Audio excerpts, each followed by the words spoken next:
শেষে আজকে এটা শুধু জামাত বিএনপির অনুষ্ঠান না, মানুষ পদবাচ্চে যারা বিবেচিত সবার জন্য আজকের এই অনুষ্ঠান। আদা বায়ানুল নাস, মানুষ যারা তাদের জন্য আপনি বর্ণনা করেন। আমরা সেই উদ্দেশ্য নিয়ে বসেছি। মানুষকে আল্লাহর কালামের ভেতরে গুরুত্বপূর্ণ একটা বিষয় বিবেক, কি বললাম? এখন জবাব দেবে না, এটা ক্লাস চলছে। ওনারা ক্লাস নেই কলেজে, আমরা 12 মাস 13 ছেলে নিয়ে ক্লাস করছি। জবাব দেবেন একেবারে 1-2 ছেলেপিলের মতো। বলেন তো গুরুত্বপূর্ণ বিষয় আজকের সাবজেক্টের নাম কি? বিবেক। আরো জোরে বলেন। বিবেক যদি কেউ কাজে লাগায় সে রাস্তা হারাবে না। বিবেক কাজে লাগে না, এই জন্য দেশটা হারিয়ে গেছে। 15.5 বছরে যারা ছিল বলেন তো ওদের বিবেক কি ছিল না মরে গেছিল? না তো জীবিত মানুষ পিটিয়ে ছাড়া তার লাশের উপরে ডান্স দিতে পারে, এই কি মানুষ বলা যায়? পশু তো এখন এসে নামে না, কথা বলে না কেন? সুতরাং যারা আমরা এসেছি, আমরা আশা করছি আমরা মানুষ, আদমের সন্তান, আশরাফুল মাখলুকাত। আদমের সন্তান দুই প্রকার হয়, একটা সুসন্তান, একটা কুসন্তান। আবু জেহেল, আবু লাহাব, উতবা, শাইবা, ফেরাউন, হামান এরা ছিল কুসন্তান। এরা আদম সন্তান, এরা কি সন্তান? আপনি এখন বিশ্বের দিকে তাকান, গুগলে সার্চ দেন, 6 জন মানুষের নাম গণহত্যার তালিকায় বেশি আসবে। তার ভেতরে যিনি পালিয়েছে ওনার নাম আছে। তার মানে উনি গণহত্যাকারী, এটা স্বীকৃত, তাম দুনিয়া এখন জানে। যেভাবে হোক চলে গেছে, আলহামদুলিল্লাহ। কথা বলে না কেন? কাকে ধরে না এই দেশে? এটা ফকির পর্যন্ত পাওয়া যায়। ফকিরও তার আমরা ভিক্ষা করে চাঁদা দেওয়া লাগতো। কথা বলেন না কেন? ফকিরের চাঁদা দেওয়া লাগতো না? কি অবস্থা বানিয়েছিল দেশটাকে! জাহান্নাম কেমন হবে আমরা শুধু পড়েছি, দেখি না। আজকের তেলাওয়াত কিন্তু আয়াত ও সংক্রান্ত কিছু কথা আছে, আমরা যদি ট্রান্স দিতে পারি দেব ইনশাআল্লাহ। 15.5 বছরে ওরা দেশটাকে জাহান্নামের মতো বানিয়ে ফেলেছে। হঠাৎ করে আল্লাহ দৃশ্য পাল্টিয়ে দিলেন কেন? আমি 1500 বছর আগে কোরআনে কারিমে সেই কথা আল্লাহ জানিয়েছে। 2024 সালের 5 আগস্ট আমার তো মনে হচ্ছে যে মিলে গেছে। তো দেখেন সূরা আনআম 44 নম্বর আয়াত, আল্লাহ রাব্বুল আলামিন বলেন, থাক ওগুলো মনে হয় রংপুর বিভাগ, রাজশাহী বিভাগের লোক অত ঝামেলা করে না। মফিজরা ও মফিজি এরকম করে, সারা এখন ডিস্টার্ব করবে, বলবো যে রংপুর বিভাগ।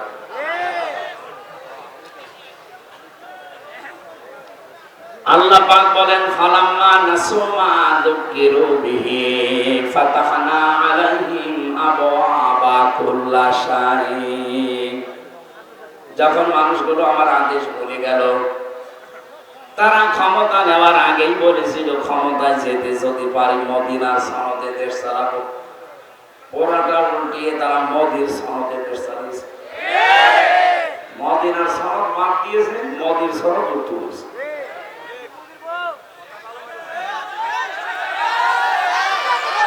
এর মোবাইলটা ধরে ওই দূরে তোমার জায়গায় ফিকে মারে। এটা মানুষ নাকি একে একে বিবেক মরে দিছে?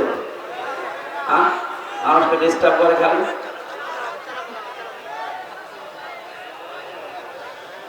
বগুড়া বাসে কোরআনে কারিমের আয়াতের কথা ছিল, যখন আল্লাহর আদেশ তারা ভুলে গেল, তখন তাদের নিয়ামতের যত দরজা আল্লাহ নিজে খুলে দিলেন। আমরা দেখতে পেয়েছি 2006 সালের 28 অক্টোবর পৃথিবীর ইতিহাস তারা পাল্টিয়ে ফেলেছিল। যিনি পালিয়েছে উনি এখনো পর্যন্ত দেশে আসা আকাঙ্ক্ষা পেশ করছে, অথচ তারই নির্দেশে সারা দেশ থেকে লগি বৈঠা নিয়ে মানুষ পিটিয়ে হত্যা করা হয়েছে রাজধানীতে। এর আসল মাস্টার মাইন্ড, এর হুকুমদাতা হিসাবে উনি দায়ী। কথা বলে না কেন? ডাইরেক্ট ইনডাইরেক্ট মানুষ মেরে ফেলার জন্য বহু চেষ্টা দুনিয়াতে চালিয়েছে। সোজা ছটা কথা আমাদের এই আপনাদের বগুড়ার পুত্রবধূ ওনাকেও হয়তো ডাইরেক্ট কিছু করে না, ইনডাইরেক্ট এতিমের সম্পদ আত্মসাতের মামলা দিয়েছে। সেই কয় টাকার মামলা দিয়েছে, ওই কয় টাকার সাথে আরো 3 ডবল টাকা বেড়ে গেছে। আমার মনে হয় তারা পুরস্কার দেওয়ার দরকার ছিল। তারা যদি আপনি এইভাবে শাস্তি দিয়ে চিকিৎসা পর্যন্ত না দিতে দেন, তাহলে দরবেশ বাবা কি করা উচিত আপনি বলেন? সে তার 2 কোটি 3 কোটি না, 36,000 কোটি আপনি এক জীবনে গণনা করে শেষ করতে পারবেন না। দেশটা ফোকলা করে ফেলেছে কয়েকজনে। সুতরাং যিনি আছেন ধরেন, এই আয়াতের অনুযায়ী আমরা দেখতে পেলাম আল্লাহর আইনগুলো যখন মানুষ বলে যায় তখন তাদেরকে আল্লাহ নিয়ামত বাড়িয়ে দেয়। কোন নিয়ামত তাদেরকে দেয়নি? সব আল্লাহ দিয়ে দিয়েছিলেন। হাত্তা ইদা ফারিহু বিমা উতু,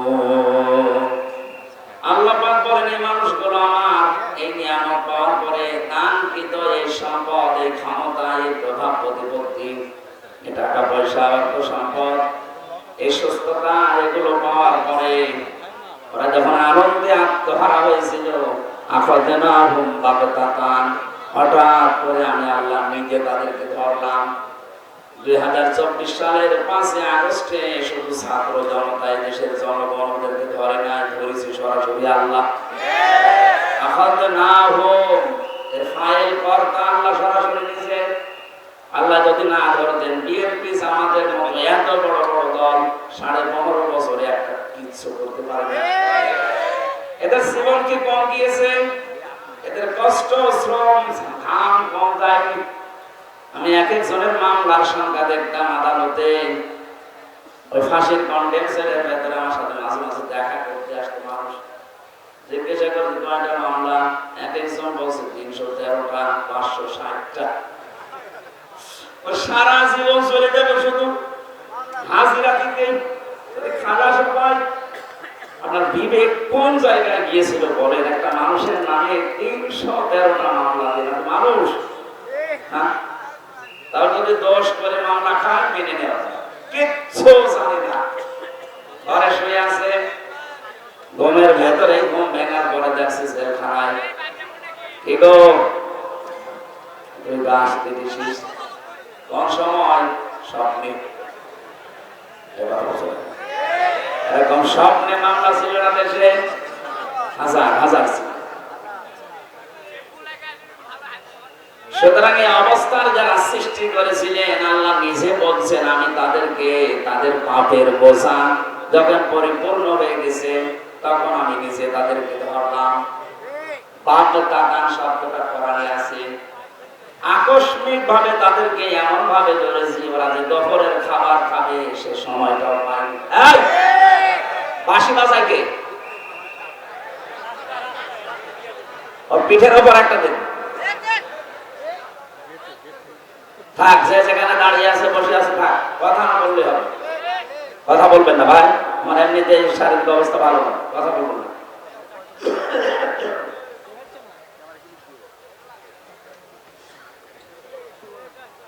আল্লাহ পাক বলেন ফাইজাহুম মুবলিসুন, এমন অবস্থায় তাদেরকে ধরেছি যে তারা হতাশ হয়ে গেল, নিরাশ হয়ে পড়েছে।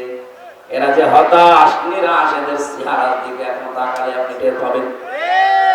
জেলখানায় আমরা যাইনি, যতবার আমাকে আদালতে নিয়েছে গো, ওদের চাইতে অপমান আমাদেরকে আরো বেশি করেছে। ওদেরকে তো দেখছি মাথায় এখনো দড়ি দেয়নি, আর আমাদের মাথায় দড়ি দিয়ে দিয়েছে। চেহারার ভেতরে আমাদের হতাশা ছিল না, কারণ আমরা মজলুম। আর এগুলো সব জালেম। চেহারার ভেতরে দেখেন কোরআনের আয়াত অনুযায়ী আল্লাহ হতাশা দিয়ে করে দিয়েছে। মানুষ দেখলে আবেগে একটু আনন্দ করবে, কি কথা বলে না কেন?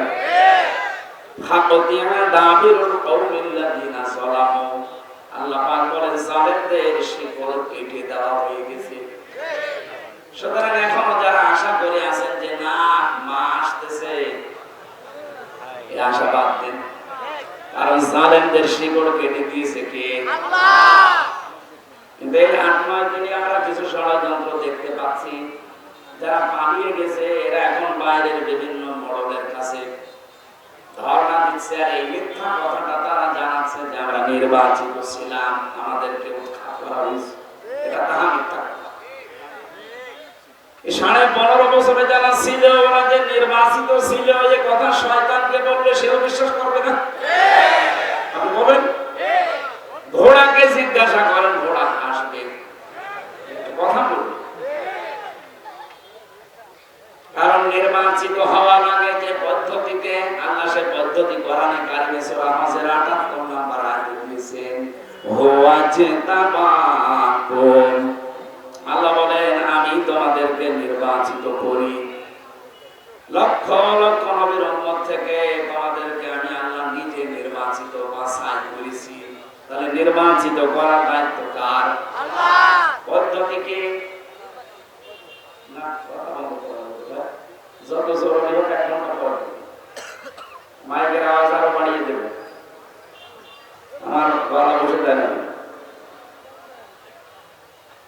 নির্বাচিত করা লাগে যে পদ্ধতির মাধ্যমে, ওটার বাংলা নাম নির্বাচন। বাংলা নাম কি? জবাব দেবেন একেবারে ছাত্রের মতো বললাম। নির্বাচিত হয় মানুষ যে পদ্ধতিতে, নাম কি?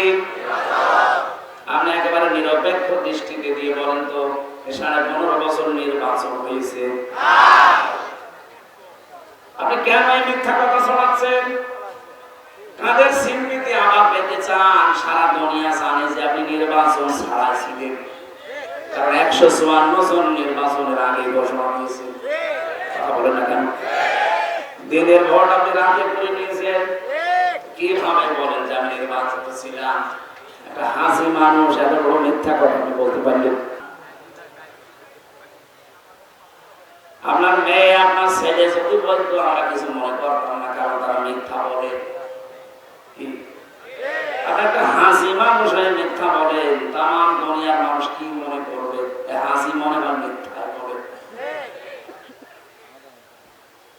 কাকে যখন ডিম পড়ে দেখবেন কোকিলের মনে করে কেউ দেখতেছে না, আপনি যে মিথ্যা বলছেন মনে করছেন কেউ জানে না, তাম দুনিয়া এটা জানে যে আপনি মিথ্যাবাদী। আমার তো মনে হয় যত বছর বয়স ওনার এতটা সত্য কথা জীবনে আছে কিনা আমার সন্দেহ লাগে। কথা বলুন, এই যে দুইটা কথা তার প্রমাণ। আপনি বলছেন আমি নির্বাচিত, আরে নির্বাচনিত হয়নি, কিসের নির্বাচিত?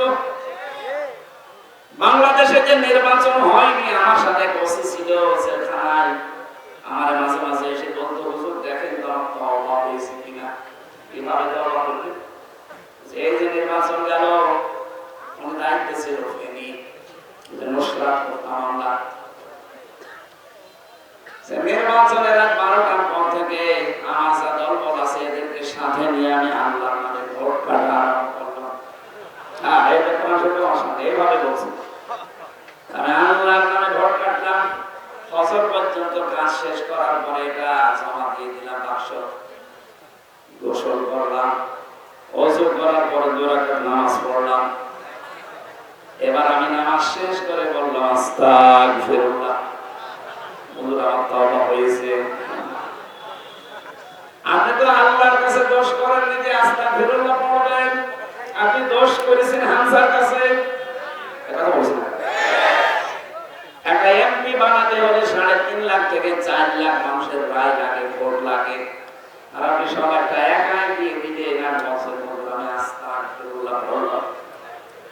আগে আমার মতো 4 লাখ হামজার কাছে এসে স্বীকার করবেন, বলবেন যে আমার ভুল হয়ে গেছে, এখন কি করবো বলেন। তারা যদি মন থেকে বলে ঠিক আছে মাফ করে দিলাম স্যার, তাহলে আপনি মাফ পাবেন। কথা বলেন না কেন? ভয়ঙ্কর বিষয়ে এই কয়েক বছরের ভেতরে অনেক হামসা দুনিয়া থেকে বিদায় নিয়েছে, তাদের কাছে মাফ চাওয়া দূরে। এখানে 15.5 বছরে যারা জুলুম, অত্যাচার, নির্যাতন, বিশেষ করে আয়না ঘরের সাথে যারা জড়িত, গুম আর খুনের সাথে যারা জড়িত, মানুষগুলো যদি শুধু এখন আস্তাগফিরুল্লাহ পড়ে জীবনও মাফ হবে না। এদের মাফ পাওয়ার একটা পদ্ধতি আছে, অপরাধ যার কাছে স্বীকার করবেন তার কাছে। আপনার কারণে এই লোকটা 15.5 বছর ব্যবসা করতে চাঁদাবাজি করে, মিথ্যা মামলা দিয়ে, মিথ্যা সাক্ষী দিয়ে এরকম বহু মানুষের জীবন নষ্ট করে দিয়েছেন। কাউকে গুম করেছেন, খুন করেছেন, আয়না করে রেখেছেন। আমি 10 দিন মাত্র ছিলাম আয়না ঘরে। এই 10 দিনে আমি দেখেছি মানুষের কি যন্ত্রণা ওই জায়গায়। কিছু কিছু মানুষের নখ হয়ে গেছে এত বড় বড়, চুল দাড়ি মনে হচ্ছে জঙ্গল থেকে বেরিয়ে এসেছে। যখন আমাকে কালো কাপড় বেঁধে নিয়েছে, তো মাঝে মাঝে ওই দেওয়ালের দিকে কিছু কারারক্ষী আছে, কিছু পাহারাদার আছে, সবাই একেবারে হারামি না, দু একটা একটু বিবেক হালকা আছে। ওই মানুষগুলো যেহেতু এর আগে 17, 18, 19 সাল পর্যন্ত তারা আলোচনা শুনেছে, বাইরে যে আলোচনা ওরা আমাকে নিয়ে যাওয়ার সময় বলতো রাস্তা করে খুলে দে, এ পর্যন্ত করবে।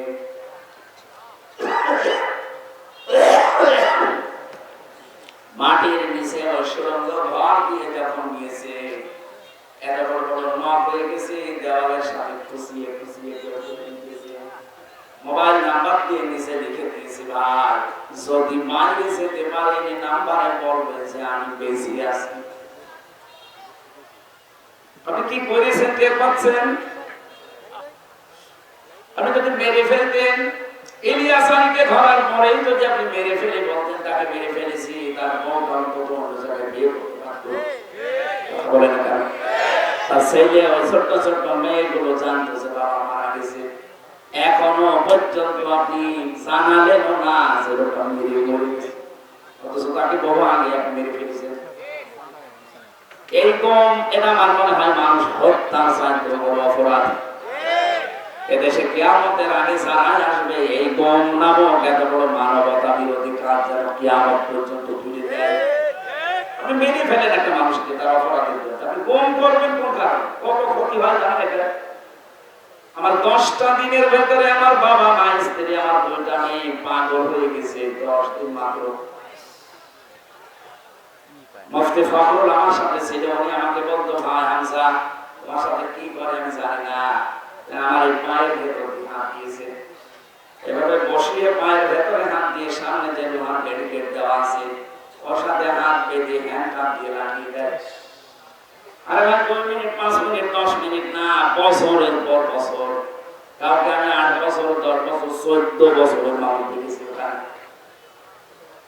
14টা বছর একটা মানুষ এদিকে 1.5 হাত, ওদিকে 3.5 হাত, এতটুকু একটা ঘর, কোনো আলো বাতাস নেই।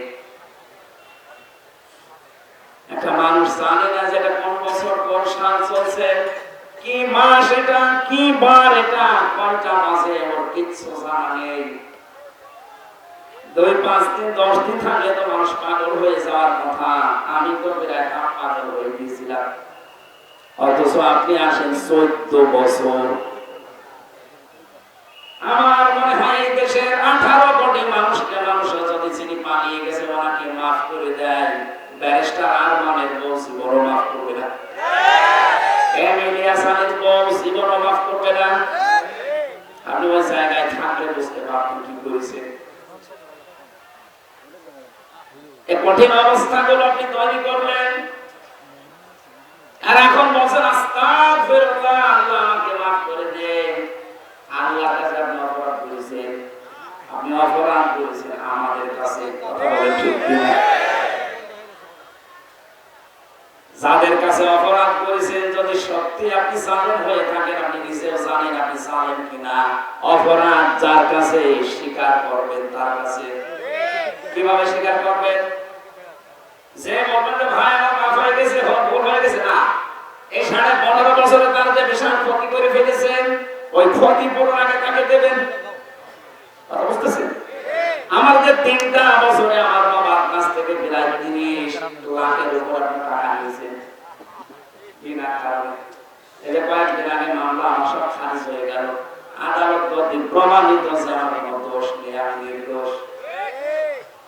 আদালত বলছে আমার কোনো দোষ পাইনি, আমি নির্দোষ। বিনা কারণে নির্দোষ মানুষটাকে 3 বছর আপনি তাও সাধারণ ছেলে রাখেননি, ফাঁসির কন্ডেম ছেলের ভেতরে রেখেছিলেন।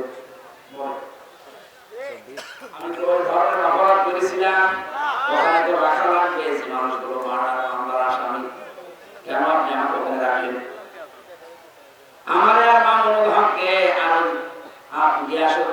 সাহেব 3 জনের ব্যাপারে এত কড়া করেছিল ভেতরে, দেখতাম ওই পাশের কন্ডেম ছেলে রেখেছে, আমার সিসি ক্যামেরা দিয়ে রেখেছে, আমার সাথে যেন কথা না বলে। এত মানসিক কষ্ট, খাবারের কষ্ট, যোগাযোগ বিচ্ছিন্ন করে রেখেছিলেন। আর আপনি এখন আস্তাগফিরুল্লাহ পড়বেন, আল্লাহ আপনাকে মাফ করে দেবে। আমরা কি করছি? 15.5 বছর আবার আপনাকে আমি বাঁচাতে চাই। যদি সত্যি মাফ পেতে চান, এই মায়া কান্না বাদ দিয়ে সত্যি যদি মাফ পেতে চান, যার কাছে যে অপরাধ করেছেন এই অপরাধ স্বীকার করেন, আর ওই অপরাধের জন্য যা যা ক্ষতি হয়েছে ক্ষতি করবেন। কাউকে মিথ্যা মামলা দিয়েছেন, মিথ্যা সাক্ষী দিয়ে তাকে 5 বছর জেল কাটিয়েছেন, ওই 5 বছরে তারা যে বিশাল ক্ষতি করে ফেললেন, ওই ক্ষতিপূরণ আপনাকে দেওয়া লাগবে। আমার মনে হয় এই দাওয়া যদি বাংলাদেশে আরম্ভ হয়, আগামীতে যারাই রাষ্ট্রনায়ক হবে, আগামীতে যারাই দেশ নায়ক হবে, তারাও চিন্তা ভাবনা করে দেশ চালাবে। বলে না কেন? আর এই দাওয়া যদি না হয় দেশে, পৃথিবীতে সন্ত্রাস মুক্ত করা কখনো সম্ভব হবে না। মানুষের ভেতরে যে আজকে দিন দিন এদের অপরাধ প্রবণতা বাড়তে থাকবে। আমরা আশা করি আজকে থেকে অপরাধ যার কাছে করবেন, ক্ষমা চাবেন তার কাছে। একটা হাদিস বলছে, যুবতী মেয়ে এসে বলে, হে রাসূল, আমি জিনা করে ফেলেছি। নবীজি বললেন, কাউকে বলবা না, চলে যাও। মেয়েটি আবার এসে বলে, হে রাসূল, আমি জিনা করেছি। আপনি যদি সত্যি স্বীকার করেন না, যাওয়ার সময় এমন বদনাম করবো জীবনে কেউ মাই দিবে না। কানে আওয়াজ লাগবে, আমার কানে আওয়াজ লাগবে, দরকার হয় মাইক কানের দিকে ঘুরিয়ে দেবে। আধা ঘন্টা পরে আমি জানসাম করা বসে যাবে। তাড়াতাড়ি করেন, বাইরে আওয়াজ দেওয়ার কোনো দরকার নেই। আর এখানে দুজন বসে কি দেখছেন, কি একজন থাকেন, একজন বাইরে কাজ করেন। সুবহানাল্লাহ আলহামদুলিল্লাহ লা ইলাহা ইল্লাল্লাহ সুবহানাল্লাহ আলহামদুলিল্লাহ।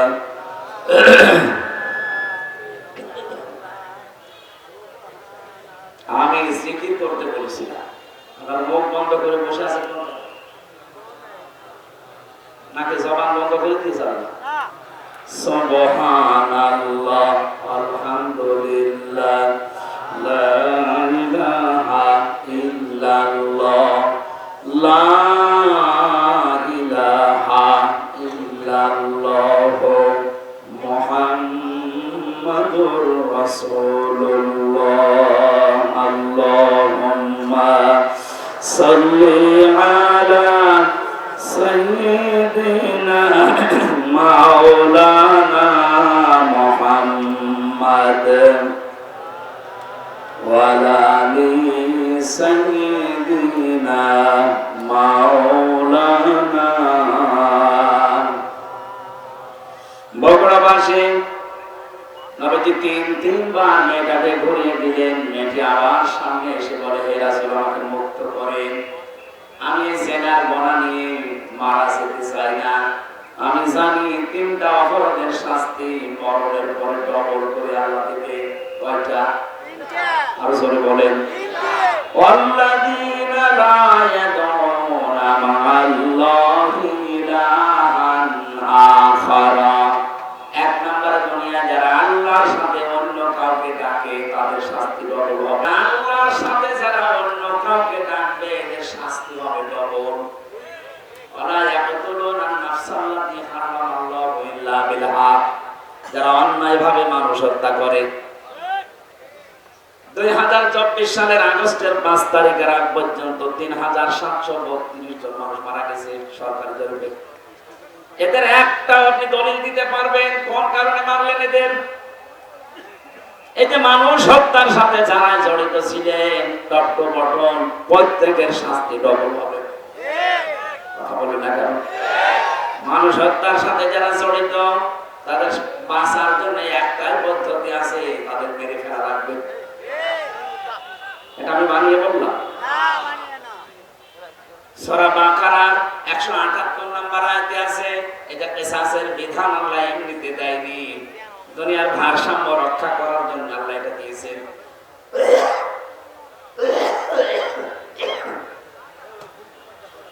সুতরাং যারা মানুষ হত্যার সাথে জড়িত, আপনাদের আখিরাত শেষ, আপনি মারা গেলে জাহান্নামী।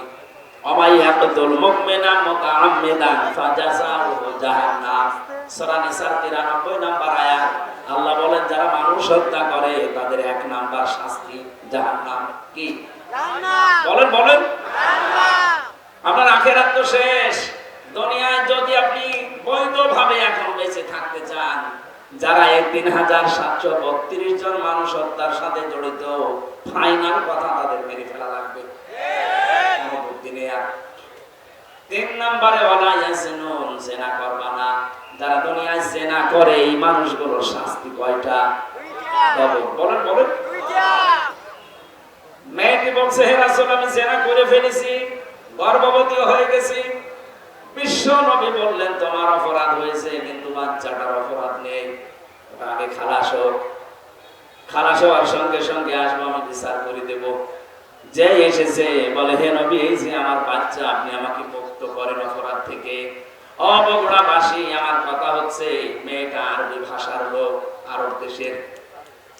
তার ভাষা মাতৃভাষা কি? বলেন বলেন। নবীজি কি তাকে বলতে পারতেন না ঠিক আছে যা হয়েছে হয়েছে, গোপনে আস্তাগফিরুল্লাহ পড়ে নাও?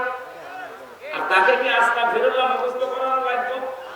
সে তো তার মুখস্থ আছে, কারণ সে আরবি ভাষার লোক, একবার শুনলেই তো পড়ে ফেলত। সে কি আস্তাগফিরুল্লাহ পড়লে তার মাফ হয়ে গেছে? কেন নবীজি তাকে বললেন যে ঠিক আছে যাও। 10 মাস 10 দিন পরে এসেছে বাচ্চাটা নিয়ে, বললেন না এখনই হবে না, তোমার স্তনের দুধ আছে, এই বাচ্চার অধিকার 2 বছর, এটা আগে কমপ্লিট করে আসো। বাচ্চাটা যখন শক্ত খাবার খাওয়া শিখবে তখন আসবা। ঠিক এসেছে। যখন আসলেন ডাক দিয়ে বললেন হে রাসূল তাড়াতাড়ি করেন। সে কিন্তু জানে যে বিচার কি হবে, সে নিজে জেনে এসেছে। বিশ্বনবী নিজে ছেলেটাকে এক সাহাবীর আন্ডারে দিয়ে দিলেন। ডাক দিয়ে বললেন একে মাটির ভেতরে গেড়ে দাও। চারিদিক থেকে পাথর মারা আরম্ভ হয়ে গেছে।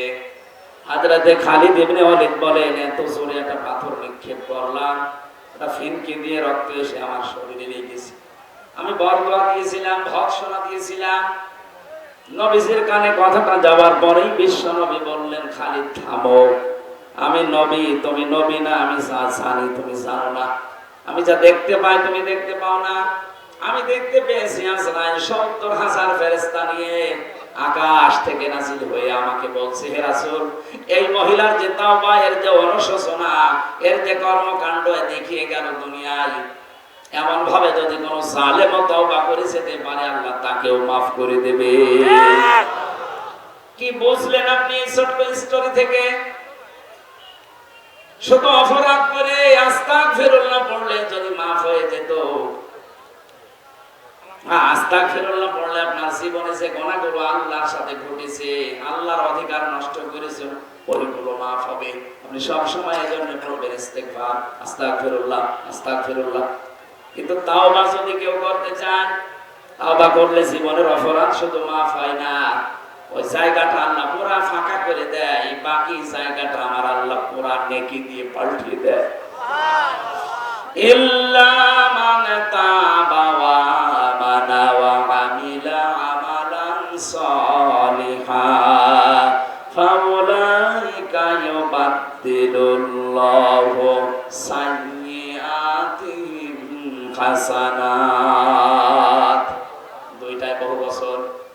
আল্লাহ পাক বলেন যারা তাওবা করে, ইস্তেগফার না, যারা তাওবা করে, এই মানুষগুলো তাওবা করার পরে যদি সিদ্ধান্ত নেয় যতদিন আমি বেঁচে আছি ভালো কাজে লাগবো, এখন তাওবা কি? তাওবার 1 নাম্বার শর্ত হচ্ছে অনুশোচনা করা। কি?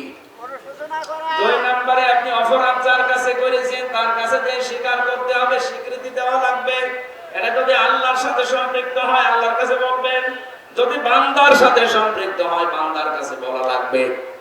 3 নম্বরে যা করেছি জীবনে আর এই কাজ আমি জীবনে দুনিয়ায় কোনোদিন রিপিট করব না। জোরে বলেন সুবহানাল্লাহ। তাহলে তাওবা করলে জীবনের অপরাধ শুধু maaf হয় না, পুরো জায়গাটা আল্লাহ নেকি দিয়ে পাল্টিয়ে দেয়। এটা আস্তাগফিরুল্লাহর মতো না। মেয়েটা তাওবা করেছে না ইস্তেগফার করেছে?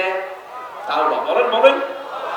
এই জন্য আমার আল্লাহ দুনিয়াতে তার এমন তওবা কবুল করলেন, বিশ্বনবী বলেন এটা যদি পুরো আরব জানে সবার ভেতরে ভাগ করে দেন, সবাইকে আল্লাহ মাফ করে দেবে। এত বড় তওবা হয়েছে তার। আর 15.5 বছরে এই 14 দল বাদ দিয়ে বাকি আমরা যারা আছি এদেশে সবাই মাসলুম। কথা বললেন না? 14 দল বাদ দিয়ে বাকি যারা আছি আমরা সবাই কম বেশি মজলুম। এই মজলুমদের এখন উহুদের ময়দান থেকে শিক্ষা নেওয়া লাগবে। উহুদের ময়দানে প্রথমে কিন্তু বিজয় হয়ে গিয়েছিল মুসলমানদের, কিন্তু গনিমতের মাল যখন ভাগাভাগি করার জন্য দৌড়াদৌড়ি আরম্ভ করেছে, হযরতে খালিদ বিন ওয়ালিদ ওই সময় কাফের ছিল। আকস্মিক ভাবে তিনি অতর্কিত হামলা চালিয়ে জায়গায় 14 জন মানুষ মেরে ফেলেছিলেন। আমার মনে হয় বাংলাদেশ এখন উহুদের প্রান্তরে দাঁড়িয়ে আছে।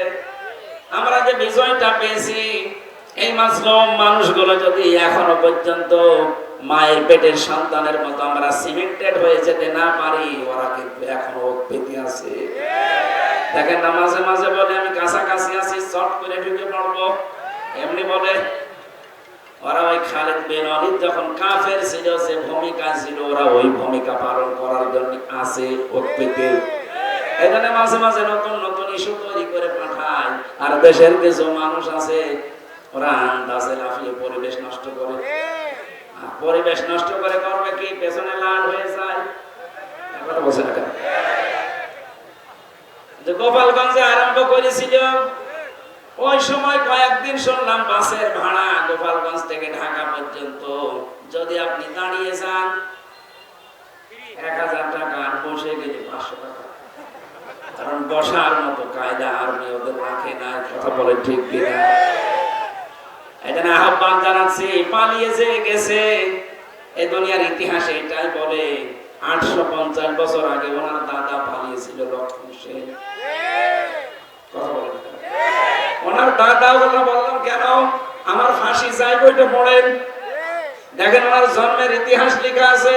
ওনার জন্মের ইতিহাস না, ওনার বাবার জন্মের ইতিহাস লেখা আছে।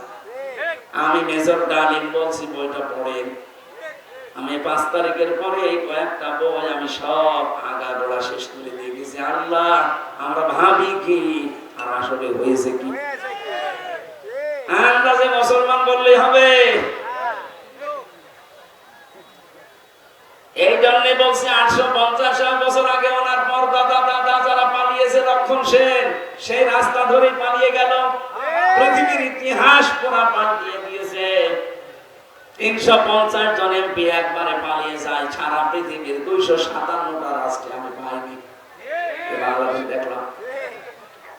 শুধু পার্লামেন্টের যারা মেম্বার এরাই পালিয়ে যায়নি, জাতীয় মসজিদের ইমাম পর্যন্ত পালিয়ে গেছে। কি আশ্চর্য বলেন তো, ইমাম সাহেবও পালিয়ে যায়। কিছুদিন পরে এসেছিল আবার জোর করে ইমামতি নেওয়ার জন্য, জনগণ জুতা পিটা দিয়েছে। পরের দিন দেখলাম স্ট্যাটাস দিয়েছে ফেসবুকে, জনগণ আমাকে জুতা দিয়ে পিটিয়েছে কিন্তু আমার গায়ে লাগেনি। আরে শয়তান, মানুষের বিবেক মরে গেছে।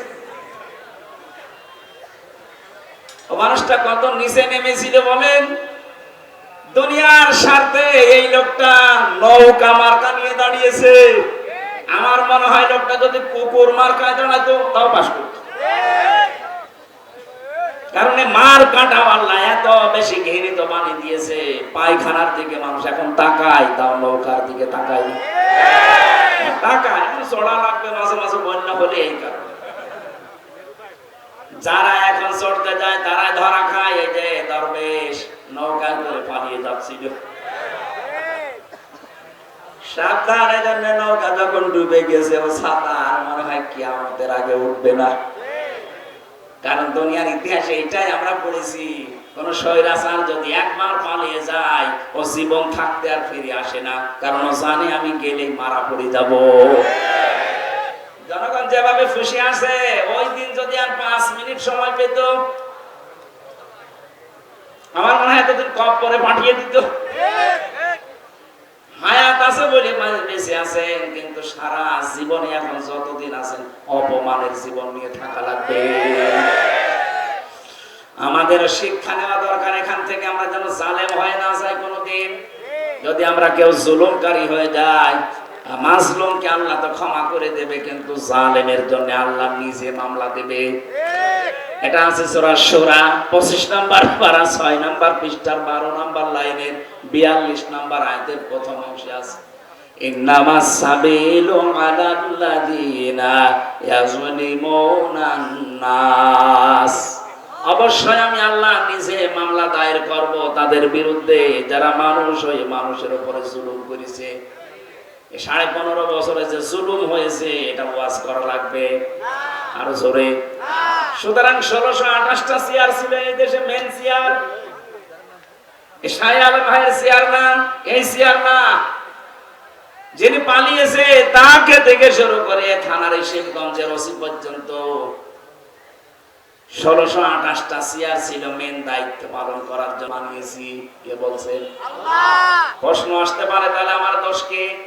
অধিকাংশ মানুষ আর জিন যদি জাহান্নামে যায় তা আমার কি দোষ?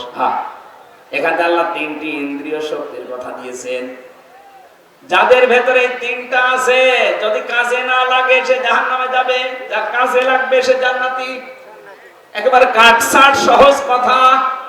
1 নম্বরে লাহুমা কুলুবুল লা ইয়াফকাহুনা বিহা, যাদের কলব আছে কিন্তু চিন্তা ভাবনা নেই।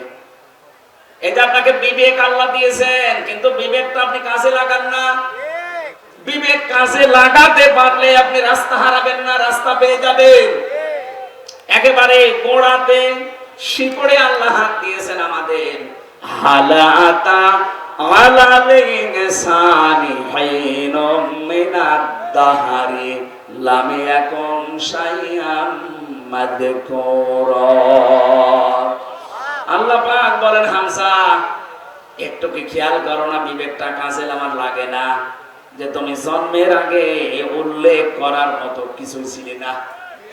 আমার এই যে 33 বছর বয়স, এখন 34 বছর আগে হামজা নামে আমার বংশে যেহেতু কেউ ছিল না, আমার বংশে আমার এই রিয়াজ এবং ফিরোজা এই মাধ্যমে আমি দুনিয়ায় আসলাম। কেউ আলোচনাও কোনোদিন করেছে যে এখানে হামজা নামে একজন এসেছে? মাত্র 34 বছর আগে। আল্লাহ পাক আমাকে এটা স্মরণ করাচ্ছেন কেন? কারণ একটা দুর্বল জায়গায় আঘাত দিয়েছেন আমার। আমি তখন কিছুই ছিলাম না, নেই থেকে আস্তে আস্তে আমার আল্লাহ হামজা বানিয়ে চেয়ারে বসিয়েছে। এখানে মা বাবার দায়িত্ব শুধু বিছানায় থাকা, বাকি যা করার কে করেছে? আল্লাহ। একটু বিবেকটা এদিকে কাজে লাগাতে পারেন না?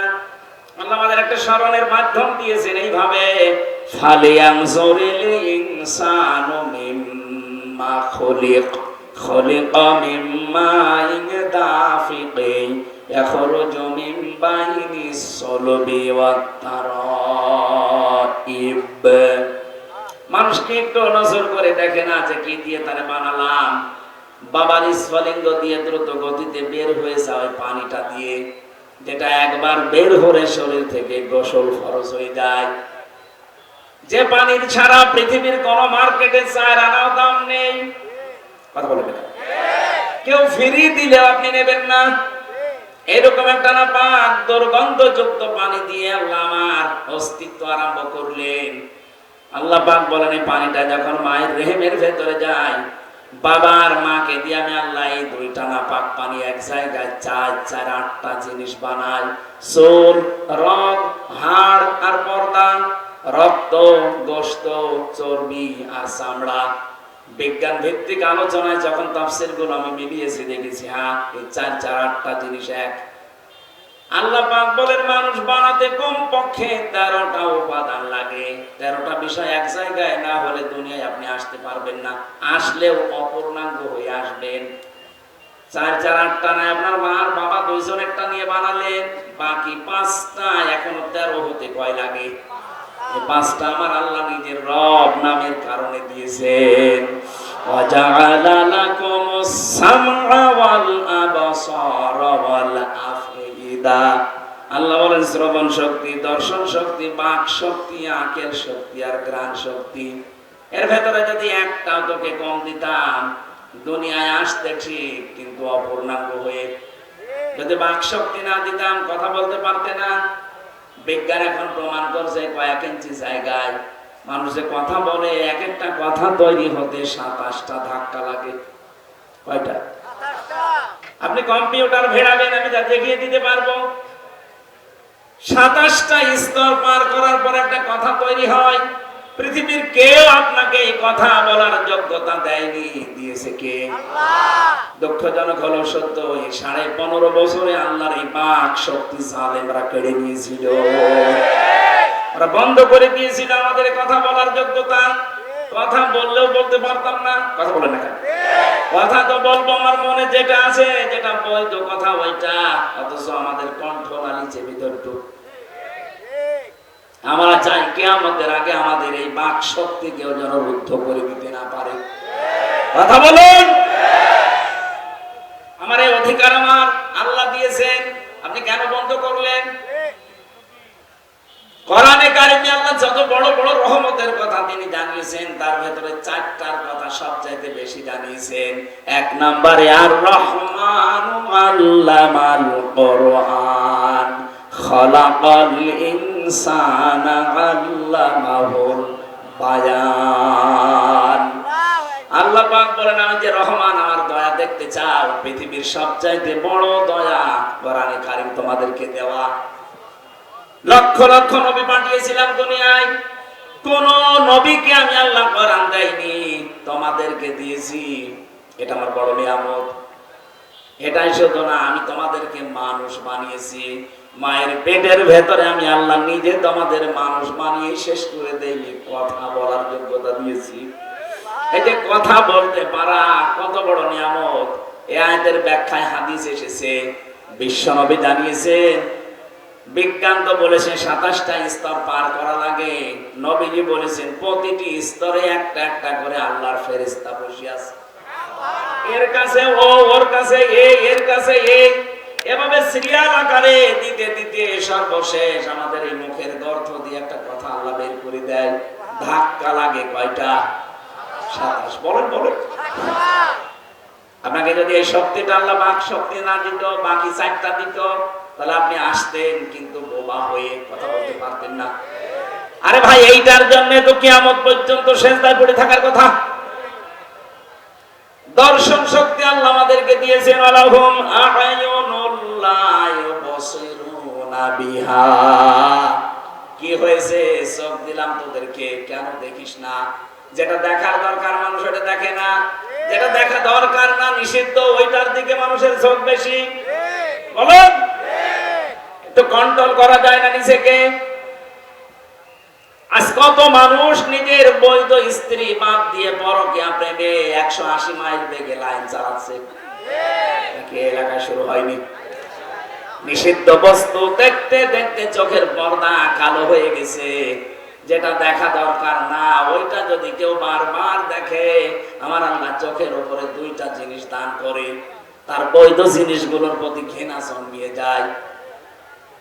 সেদিন একজন স্ট্যাটাস দিয়েছিল আমাকে, বলছে আমার বৈধ স্ত্রী কয়েক বছর সংসার করার পর একটা সন্তান দিয়েছে, কিন্তু এখন আমার আর ভালো লাগে না। বাইরের মেয়ে লোক দেখলে খুব ভালো লাগে, আনন্দ লাগে। বললাম, এই রোগ থেকে মুক্ত হওয়ার জন্য 2টা পদ্ধতি আল্লাহ দিয়েছেন, ঔষধ।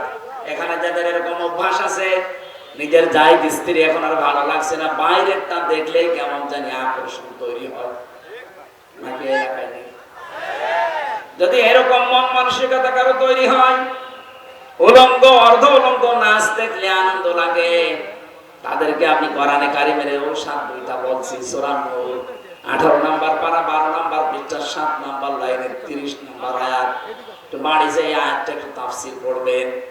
অকুল লিল মুমিনিনা ইয়াগুদ্দু মিন আবসারিহিম ওয়া ইয়াহফাযু ফুরুজাহুম যালিকা আযকা লাহুম ইন্নাল্লাহা খাবীরুম বিমা ইয়াসনাউন। বলেন আল্লাহু আকবার। আল্লাহ পাক বলেন, হে নবী, মুমিন পুরুষ যারা আছে এখানে তাদেরকে আপনি বলে দেন, তারা যেন তাদের চক্ষুকে নিম্নগামী করে রাখে পর স্ত্রী থেকে, পর নারী থেকে। দুই নম্বরে তাদের লজ্জা স্থানকে হেফাজত করে। প্রশ্ন আসতে পারে দুইটা কাজ করা অত সহজ? হ্যাঁ, সহজ না। এই জন্যই তো আল্লাহ আপনাকে এত দামি বানিয়েছে। আপনার পরীক্ষা তো এই দুইটাই। বিশ্ব নবী জানিয়েছেন দুইটা গর্থের যদি কেউ আমাকে গ্যারান্টি দিতে পারে, আমি আল্লাহর নবী বলছি তাকে আমি জান্নাতে পৌঁছিয়ে দেব। এক নম্বরে এই মুখটা, দুই নম্বরে লজ্জা স্থান। এই দুইটা গর্থ যদি সত্যি কেউ হেফাজত করে রাখতে পারে, আল্লাহর দিকে তাকিয়ে একটা অনির্বচন সুখ আপনাকে আল্লাহ দান করবে। শব্দটা কি বললাম বলেন তো? অনির্বচন সুখ। এটা বাংলা বাস্তবতা দেখাচ্ছি। এই যে সিল ছো মানে যখন পাখির বাচ্চাদের মা পাখিটা তখন নিজের ডানাটা এভাবে বিছিয়ে ফল করে দেয়, এর নাম আরবিতে ওয়াকফিজ। আল্লাহ বলেন ডানা এভাবে ডাউন করার পরে ফল করে দেয়, যখন শার্ট করার পরে যখন ফল করে, তোমরা দেখতে পাও পাখির এই মরগুলো এত মোলায়েম, এত নরম, এত সফট, একটার সাথে আরেকটা যখন মিলে যায়, ডাউন করার পরে যখন ফল করে, এর নিচে বাচ্চাগুলো যে একটা আনন্দ পায়, একটা সুখ পেয়ে যায়। ওদের মনে মনে এই চিন্তা, এই বিশ্বাস তৈরি হয় যে যেখানে আসি এখানে অন্তত দুনিয়ার কেউ ছো মেরে নিয়ে যেতে পারবে না। তখন ওরা কিচির মিচির আওয়াজ দেয়। বাংলাতে এদেরকে বলা হয় অনির্বচন সুখ। আপনি যদি সত্যি আল্লাহর ভয়ে আজকে আপনার এই চোখের যে কোণা আছে এটা বন্ধ করে দিতে পারেন, আপনার হৃদয়ের ভেতরে আল্লাহ আলাদা ভাবে একটা সুখ নিজে দান করবেন।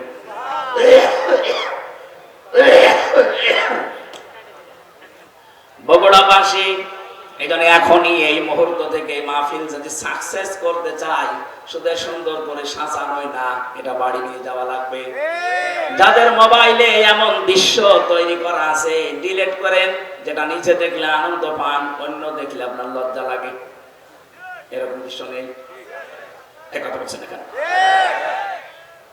এইরকম দৃশ্য যাদের আছে, নিজে দেখলে খুব আনন্দ লাগে, মজা লাগে, অন্য কেউ দেখলে আপনার লজ্জা লাগে।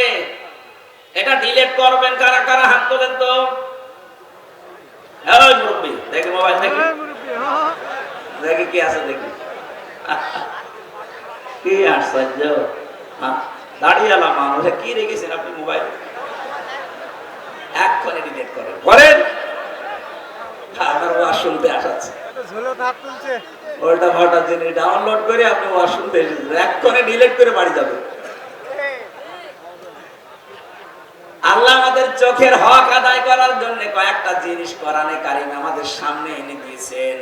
আফালা ইয়ানজুরুনা ইলাল ইবিলি কাইফা খুলিকাত ওয়া ইলাস সামাই কাইফা রুফিআত ওয়া ইলাল জিবালি কাইফা নুসিহাত। বলেন আল্লাহু আকবার। আল্লাহ পাক বলেন, ও দুনিয়ার মানুষেরা, নজর করে একটু দেখতে পারো না? চোখ দিলাম, উঠের দিকে তাকাতে পারো না? মরুভূমির জাহাজ বানিয়েছি ওইটা আমি। তোমরা একটু জমিনের দিকে তাকাতে পারো না? এটা বিছানা বানিয়ে দিয়েছি। ওই আকাশের দিকে তাকাও, খুঁটি ছাড়া বিশাল ছাদ মাথার উপরে রেখে দিয়েছি। পাহাড়ের দিকে তাকাও, পেরেক স্বরূপ পাহাড়কে আমি জমিনের সাথে গেড়ে দিয়েছি। বন্ধুরা, পেরেক যখন মানুষ মারে, এই যে তক্তার উপরে পেরেক মারা না নেই? পেরেক যখন মারে তক্তার উপরে, ওই যে সামনে একটা আল বেরিয়ে থাকে চ্যাপ্টা মতো, এই চ্যাপ্টা অংশ এতটুকু হলে ভেতরে যা গিয়েছে চ্যাপ্টার চাইতে 20 গুণ বড়। কথা বলে দেখেন আপনি। পেরেক যদি এইটা, আল্লাহ বলেন পেরেকের মতো পাহাড়কে জমিনে গেড়ে দিলাম, তার মানে পাহাড় যত বড় আছে উপরে তাতে 20 ডবল নিচে আল্লাহ গেড়ে দিয়েছেন। এই যে পঞ্চগড়ের পাশে হিমালয় পাহাড়, আপনি চিন্তা করেন 36,000 ফিট, এত বড় বিশাল পাহাড় উপরে যদি থাকে, ভেতরে এরকম 20 গুণ আল্লাহ গেড়ে দিয়েছেন। আল্লাহর ক্ষমতা কি! বিশ্বাস করি আল্লাহ একজন আছে। আরে ভাই, তার ক্ষমতা কি জানেন? কিয়ামতের আগে তা 7 তাবক আসমান আর জমিন পুরাতন কাপড়ের মতো আল্লাহ নিজের হাতের ভেতরে গুটিয়ে নেবেন। জোরে বলেন আল্লাহু আকবার। আল্লাহ আমাদেরকে এগুলো দেখিয়ে দেখিয়ে আমাদের বিবেকটা নাড়া দিচ্ছে। কি হয়েছে তোদের? আমার ক্ষমতা সম্পর্কে ধারণা আসে না। ৮, ৫, ১৩টা জিনিস এক হয়ে যাওয়ার পরে আস্তে করে মায়ের পেট থেকে তোরে নিয়ে আসলাম, তোর একটা বারের জন্য বিবেক কাজে লাগে না। কেন তোরে আমি এভাবে মানিয়ে নিয়ে আসলাম? পৃথিবীর অন্যান্য সৃষ্টিকে, এ মানুষগুলো সৃষ্টি জগৎকে আমি কত দুনিয়ায় তাদেরকেও নিয়ে আসি, কিন্তু এত সম্মান দিয়ে নিয়ে আসি না। শুধু আশরাফুল মাখলুকাত হিসাবে তোদেরকে আমি এত সম্মান দিয়ে দুনিয়ায় নিয়ে আসি। মারা যাবার পরে তাদেরকে আমি ফেলে দেবো যেখানে সেখানে না, তাদের সম্মানজনক একটা দাফন কাফনের ব্যবস্থা পর্যন্ত আমাদের করা লাগে। কথা বলেন ঠিক কিনা? যে আদমকে এত সম্মান দিলেন বিবেকের কারণে। কিসের কারণে? বিবেক আছে বলে আপনার এত সম্মান। বিবেক না থাকলে আপনি যদি পাগল হয়ে যান, আপনার এত সম্মান দুনিয়ায় কেউ দেবে না। সুতরাং আপনার যে বিবেক আছে এটা আজকে থেকেই কাজে লাগাবেন। এমনকি জাহান্নামে যাবে যারা, মেন গেটে যে ফেরেশতা দাঁড়িয়ে আছে, দারোয়ান ফেরেশতা মালিক, ও জিজ্ঞাসা করবে, আলাম ইয়াতিকুম রাসূলুম মিনকুম ইয়াতলুনা আলাইকুম আয়াতি রাব্বিকুম ওয়া ইউনযিরুনাকুম লিকা ইয়াউমিকুম হাযা। কি তোমাদের কাছে কি নবী রাসূল যায়নি? এই জাহান্নামের যে আযাবের কথাগুলো তারা কি তোমাদেরকে শোনায়নি, সতর্ক করেনি? প্রত্যেকটি জাহান্নামী মানুষগুলো এক বাক্যে জবাব দেবে, ক্বালু বালা ক্বাদ জানা নাযীর। হ্যাঁ, আমাদের কাছে সতর্ক বার্তা নিয়ে এসেছিল। নবী হয়তো আসে নাই, নবীর ওয়ারিসরা এসেছিল। সত্য কথা বলতে হবে, মিথ্যা বলা যাবে না। সত্য পথে চলা লাগবে, মিথ্যা পথে চলা যাবে না। সত্যকে মিথ্যার সাথে মিশ্রণ করা যাবে না। দায়িত্ব জীবনে যেটা যেটা আছে পালন করা লাগবে। এই কথাগুলো আমাদের স্মরণ করিয়েছিল, কিন্তু মনে মনে ভাবতাম এইটা আর বলতাম, ফাকাল্লাবনা ওয়া কুলনা মা নাযালাল্লাহু মিন শাই। মনে হয় বেটা মিথ্যা কথা বলছে, এরকম কিছু আল্লাহ নাযিল করেনি। এরকম ধারণা এই দেশে কারণে এখন এত ভেঙে ভেঙে কথা বলার পরে অনেকের মনের ধারণা না, এ মনে হয় আল্লাহ এরকম কথা দেয়নি, আমি কি বানিয়ে বলছি? বলেন বলেন। তখন ওরা এক বাক্যে জাহান্নামের ফেরেশতা দারওয়ানের কাছে বলবে, লাউ কুন্না নাসমাউ আও নাকিলু মা কুন্না ফি আসহাবিস সাঈর। আমরা যদি ওই জামানায় কথাগুলো শুনতাম জীবিত অবস্থায়, আর যদি বিবেক কাজে লাগাতাম, তাহলে আজকে জাহান্নামে আমাদের আশা লাগতো না। বগুড়াবাসী, বিবেক যাদের আছে এখনো কিন্তু কাজে লাগান, নয়তো জাহান্নামে হয়ে যাবেন। বিশ্বনবী মেয়েদের সম্পর্কে জানিয়েছেন, নেককার মহিলা আল্লাহর কাছে 4টা গুণ বিশিষ্ট নারী। 1 নম্বরে ইদা নাজারা ইলাইহা সাররাতুহু, যার দিকে স্বামী তাকালে স্বামীকে আনন্দ দেয়। আজ হাজারো মহিলা পরিবারে এটা করে না, এটা মনে করে দুনিয়ার কাজ না, এটা আখিরাতের কাজ। স্বামী বাইরে থেকে যখনই আসবে, আপনার কথাবার্তা দিয়ে, অভ্যর্থনা দিয়ে, ওয়েলকাম দিয়ে, ব্যবহার আচার দিয়ে, খেদমত দিয়ে, যেভাবেই হোক তার মনটা তরুতাজা করা লাগবে। নবীজি বলেছেন, কোন মহিলা যদি স্বামীকে আনন্দ দিতে গিয়ে, হাসি খুশি করতে গিয়ে দাঁত বের করে ফেলে, যেই কয়টা দাঁত তার স্বামী দেখে আনন্দ পাবে, ওই কয়টা সওয়াব পাবে। ওরা দাঁত দেখায় স্বামী বাদ দিয়ে বিয়াইকে, ওলা ভাইকে। কথা বলে না কেন? ওয়াইদা গাবা আনহা হাফিজাতুহু, 2 নম্বরে ওই মহিলার জন্য জান্নাতের 8টা দরজা খোলা থাকবে। যেই মহিলার স্বামী বাড়ি থেকে চলে গেলে, অনুপস্থিত থাকলে, সে তার নিজের ইজ্জত আবরু সম্ভ্রমকে হেফাজত করে রাখে। কত মহিলার স্বামী বাড়ি থেকে চলে যেতে দেরিও মনে হয় যে ঈদ বেজে গেছে ওর। বলুন, পরকীয়া প্রেমে যারা লিপ্ত, মেয়েদের অভ্যাস একটা আছে জন্মগত ভাবে, ওরা যদি একবার কোন জিনিসের শান্তি পেয়ে যায়, জীবন চলে গেলে ওই জায়গা ছাড়তে চায় না। এটা শুধু দোষ ওদের একা না, হযরত আদম আলাইহিস সালামের স্ত্রী থেকে শুরু। জান্নাতে যখন ছিল শয়তান যে মেন গেটে বলছিল আকাসামাহুমা ইন্নী লাকুমা লামিনান নাসিহিন, আমরা আল্লাহর নামে কসম দিয়ে বলছি আমি তোমাদের হিতাকাঙ্ক্ষী।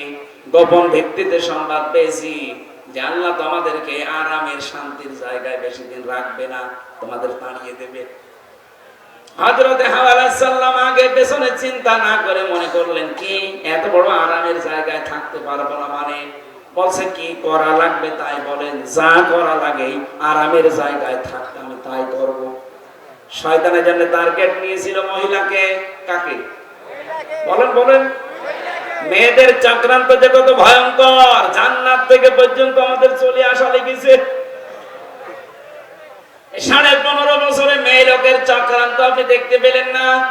একবার কোন রকমে চেয়ারে বসার পর যে শান্তি পেয়ে গেছে, দুনিয়ার সব মানুষ মারা যাক, চেয়ার আমার চাই। মাঝে মাঝে দেখতাম এই কথা বলতো, নির্বাচন হয় হোক না হয় না হোক আমি ক্ষমতা চাই। এটা শয়তানের কথা। কার কথা? মেয়েরা, আপনি স্বামী বাইরে গেলে যে অনুপস্থিত স্বামী আন্দাজে যার তার মোবাইলে কল দিয়ে এই যে শাবনূরের কণ্ঠে কথা বলেন, আপনি যতক্ষণ পরপুরুষের সাথে কথায় লিপ্ত থাকবেন আপনার কবিরা গুনাহ উঠতে থাকবে। মেয়েরা মোবাইলে কোন আওয়াজে কোন সিস্টেমে কথা বলবে আল্লাহ তাও জানিয়েছেন। সূরা আহজাবের 32 নম্বর আয়াত, ইয়া নিসান নাবিয়্যি লাস্তুন্না কাআহাদিম মিনান নিসাই ইনিত্তাকাইতুন্না ফালা তাখদাউনা বিল কওলি। আল্লাহ পাক বলেন, হে নবীর স্ত্রীরা, পর্দার আড়াল থেকে যদি কথা বলতে চান কথা বলবেন সত্য কথা, কিন্তু ভাষা করবেন রুক্ষ সূক্ষ্ম, গরম দিয়ে কথা বলবেন। যার সাথে কথা বলছেন ওর মনের ভেতরে যদি শয়তান কোনো কিছু ওয়াসওয়াসা দেয় ওটা আর কাজে লাগবে না। আপনি মোবাইলে কথা বলতে হলে প্রথমে সালাম দিয়ে জিজ্ঞাসা করে যদি স্বামী কোথায়, বলে স্বামী আছে বাথরুমে অন্য জায়গায়, কি কি দরকার, এমন সাজালো গলায় বলবেন। যদি পরপুরুষ হয় ওর মনের ভেতরে শয়তান কিছু কি দিলে ওর সঙ্গে সঙ্গে পাল্টে যাবে, মনে মনে ভাববে আল্লাহ এ কি মহিলা না ইসরাইল। আর যদি শাবনূরের কণ্ঠে আপনি শুরু করেন আলাপ, ও মনে করবে কাজ হচ্ছে। একদিন 2 দিন 5 দিন পরে দেখবেন 2 সন্তান ফেলে দিয়ে উনি আল্লাহ রাস্তায় পালিয়েছে। এই জন্য স্বামী যখন বাড়ি থাকে না, স্বামীর সন্তান, স্বামীর সম্পদ, স্বামীর ইজ্জত আবরু হেফাজত করে রাখা নেককার মহিলার গুণ। 3 নাম্বার, ওয়াতুইনু আলা দীনি যাওজাতিহা, যখন স্বামী বাইরে থেকে দিনের কাজ কারবার করার জন্য থাকবে তখন তাকে আপনি ছাড় দেবেন, সাহায্য করবেন, সহযোগিতা করবেন, উৎসাহ দেবেন। তো অধিকাংশ মহিলারা এটাই নেই।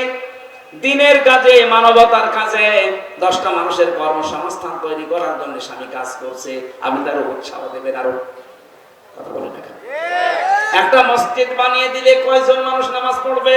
নাই 2000। কথা বলে দেখেন, একটা রাস্তা যদি কেউ সংস্কার করে দেয়, একটা ব্রিজ বানিয়ে দেয়, লক্ষ লক্ষ মানুষ রাস্তায় হাঁটবে। 1000 মসজিদ বানানোর চাইতে একটা ব্রিজ কালভার্ট সংস্কার করা আল্লাহর কাছে দামি। এরকম মানবতার পক্ষে যে কাজগুলো, মানবতাকে সাহায্য করার জন্য, আল্লাহর দ্বীন প্রচারের জন্য, কায়েমের জন্য, প্রতিষ্ঠার জন্য যারা কাজ করে বেড়ায়, নেককার স্ত্রীর কর্তব্য হচ্ছে তাকে উৎসাহ দেওয়া, সাহায্য করা। খাদিজাতুল কুবরা এইটাই করেছিলেন নবীর জন্য। এই জন্য আল্লাহ তাকে নিজে সালাম পাঠিয়েছেন। সুবহানাল্লাহ বলতে পারেন না? আপনাকে সালাম দেবে কি করে? আপনি তার বাধা দেন। আপনার স্বামী কি মদ গাঁজা খেয়ে বেড়াচ্ছে? সে তো মানবতার পক্ষে কাজ করছে, 10টা মানুষের কর্মসংস্থান তৈরির জন্য চেষ্টা চালাচ্ছে। সমাজের জন্য কাজ করে যারা, মানবতার জন্য, ইসলামের জন্য, তাদের স্ত্রীরা যেন ছাড় দেয়, সাহায্য করে, উৎসাহ দেয়, এটা নেককার মহিলা। 4 নম্বরে, স্বামী যেটা পছন্দ করে, নেককার হতে চাইলে ওইটা আপনাকে পছন্দ করা লাগবে যদি জায়েজ হয়। আমি সহ যত স্বামী এখানে আছি, প্রতিটি স্বামী আমরা চাই এবং পছন্দ করি মন থেকে। যে কোরআন হাতে নিয়ে বলছি, মন থেকে আমি চাই এবং পছন্দ করি বিয়ের পরে যেন আমার মা বাবা আমার সাথে থাকে। কথা বলেন না কেন? 100টার 98টা মহিলা এটা চায় না। নামাজ পড়ে, রোজা রাখে, কালো বোরকা পরে, কিন্তু স্বামীকে মাঝে মাঝে খোঁচায় কি আর কতদিন একসাথে থাকবা, আলাদা হবা না। এই কথাটা শুধু ওই মেয়ে লোকের না, ওই মেয়ে লোককে হাওয়া দিচ্ছে ওই মেয়ে লোকের মা আর বড় বোন। ওখান থেকে শুধু হাওয়া দেয়, আর কতদিন থাকবে একসাথে, আরামে খেতে চাইলে আলাদা হও। এরকম শাশুড়ি আর বড় শালী কার আছে? হাত তোলেন তো। একজন আছে না? কি ইয়ার কি মারা কথা না? ওরা আছে, সত্যি আছে। সম্মানিত মা বোনেরা, আপনি মনে করছেন আমি নামাজ পড়ি, রোজা রাখি, কালো বোরকা পরে জান্নাত আমি পাবো না? পাবে কি? কে বলেছে আপনি জান্নাত পাবেন? জান্নাতে যেতে হলে আপনার স্বামী যেটা পছন্দ করে ওটা যদি জায়েজ হয়, আল্লাহর কসম আপনার কষ্ট হলেও মেনে নেওয়া লাগবে। তাদের চোখের দিকে তাকালে মনে হচ্ছে ওরা সন্তানের জন্য বরদোয়া দিচ্ছে। কত কষ্ট লাগে একটা সন্তান বড় করতে। যারা বাবা আছে জিজ্ঞাসা করে দেখে, একটা ছেলে একটা মেয়ের পেছনে 25 বছর 22 বছর শ্রম দেওয়ার পরে তার বিয়ে দেওয়া হয়। আমার মনে হয় আমার এই ছোট্ট মেয়েটাকে নিয়ে আমি যে ঝামেলায় আছি, আমাকে নিয়ে আমার বাবা মা ঠিক এই ঝামেলায় ছিল। প্রতিটি মানুষের পেছনে তার মা বাবা ঠিক এইভাবে শ্রম দিয়েছে। অথচ লাইন ধরে এই লাইনে বাবা, এই লাইনে মা বসে আছে বৃদ্ধাশ্রমে, সবগুলোর সন্তানই আছে। এতে সন্তানগুলো নিজেরা বড় ধাক্কা সহ্য করতে না পেরে বৃদ্ধাশ্রমে মাকে রেখে গেছে। সূরা আরাফ পড়েছি। এই আরাফের প্রথম বাংলা অর্থ হচ্ছে আরাফ মানে প্রাচীর। আরাফ মানে নবীজি বলেন জান্নাত আর জাহান্নামের মাঝে আল্লাহ একটা প্রাচীর দিয়ে রাখবে। কিছু মানুষকে আল্লাহ দাঁড় করিয়ে দেবে, ওদেরকে আল্লাহ জাহান্নামও দেবে না, জান্নাতও দেবে না। সাহাবী প্রশ্ন করলেন, হতো জান্নাতে দেবে না কেন? নবীজি বলেন এরা আর যাই করুক মা বাবার হক আদায় করতো না, তাদের সাথে খারাপ ব্যবহার করতো। আজকে গতকালকে বগুড়াতে একটা ছেলে মাকে জবাই পর্যন্ত করে দিয়েছে।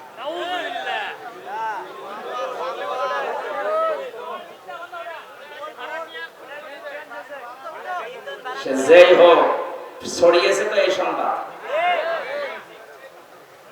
এটা যদি নাও হয়ে থাকে, এরকম জঘন্য কাজ বাংলাদেশ সহ বিশ্বে এখন অনেক জায়গায় হচ্ছে। নিজের মাকে পর্যন্ত জবাই করে ফেলতে পারে যে সন্তান।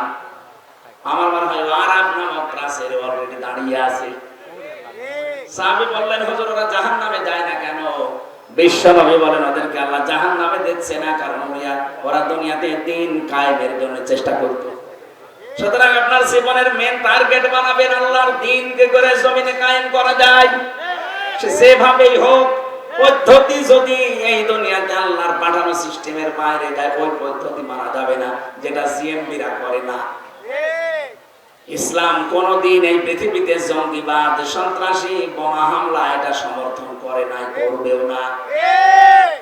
এই পৃথিবীর ময়দান শান্ত রাখার জন্য আল্লাহর যে নিয়ম আছে, রাসূলের দেখানো যে পদ্ধতি আছে, এইটা অ্যাপ্লাই করে যদি কিয়ামত পর্যন্ত লাগে দিন কায়েম না হয়, আপনার অসুবিধা নেই, আপনি চেষ্টা করার কারণে বেতন পেয়ে যাবেন।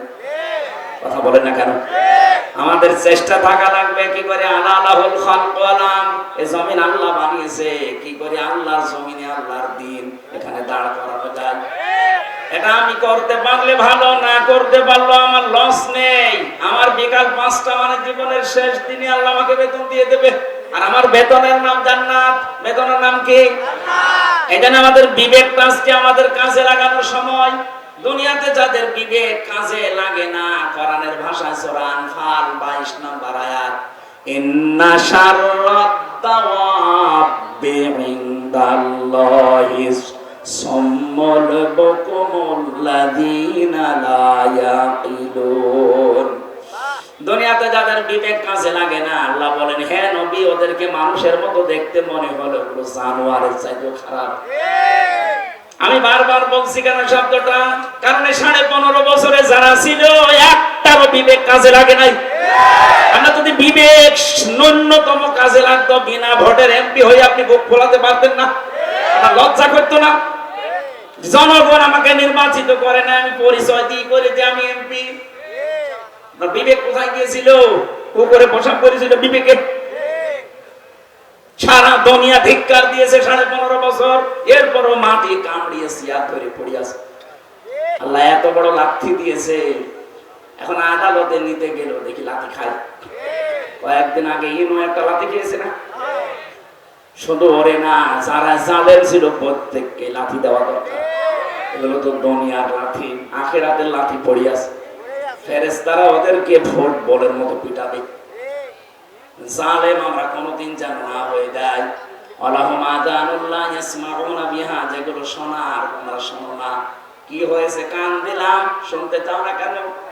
উলাইকা কালানাম, এই তিনটি ইন্দ্রিয় শক্তি যাদের দিলাম, যারা কাজে লাগায় না, এই মানুষগুলো জানোয়ার। কে বলছেন? আল্লাহ। বলেন বলেন।